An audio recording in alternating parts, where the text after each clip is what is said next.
Hello, this is davidji and welcome to this week's Life Tools. For the past several weeks, we've been exploring the concept of what do I do when I feel sad? What do I do when I'm in pain? And obviously my philosophy is whatever works. Last week we talked about introducing a 16-second pattern interrupt, taking a time in to allow yourself to move to another emotion, another state, when you find yourself ruminating, going in a downward spiral.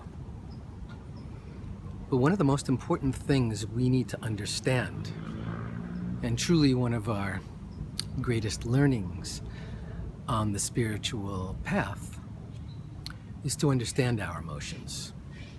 Just yesterday I read an article from one of my greatest teachers who said the moment you have a negative emotion, turn it on its head and have a positive emotion instead. Again, whatever works. My feeling is that we can truly grow and take our largest steps, our most profound steps on our journey to personal development and on this spiritual path simply by sitting with our emotions. We have a natural inclination to, whenever we find ourselves in that yum yuck mode, to instantly resist the yuck and reach for the yum. But that creates this cycle of us always seeking happiness the moment we experience sadness or pain. We don't learn from that. We will then always get caught in that knee-jerk reaction of like, ow, that hurts. Let me seek an ice cream soda.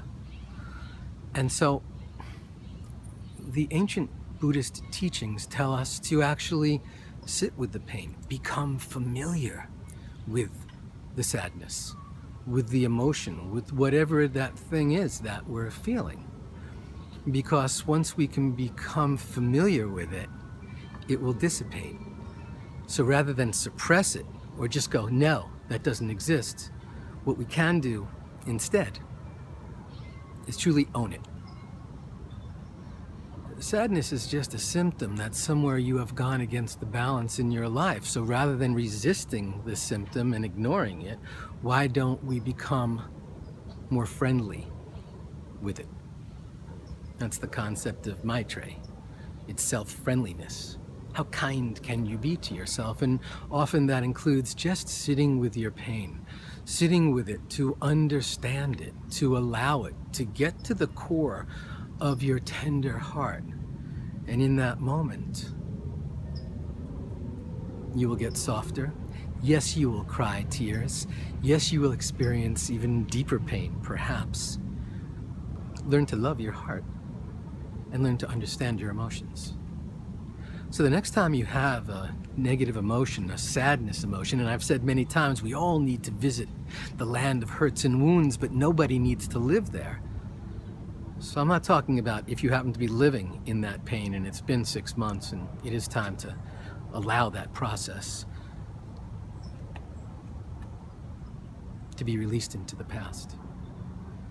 But right now, we should know that when we feel bad, when we feel sad, when we feel shame, when we feel guilt, sitting with that pain and truly allowing it, accepting that that's what you're feeling in that moment, brings about a tenderizing, a humility, a beautiful awakening in your heart.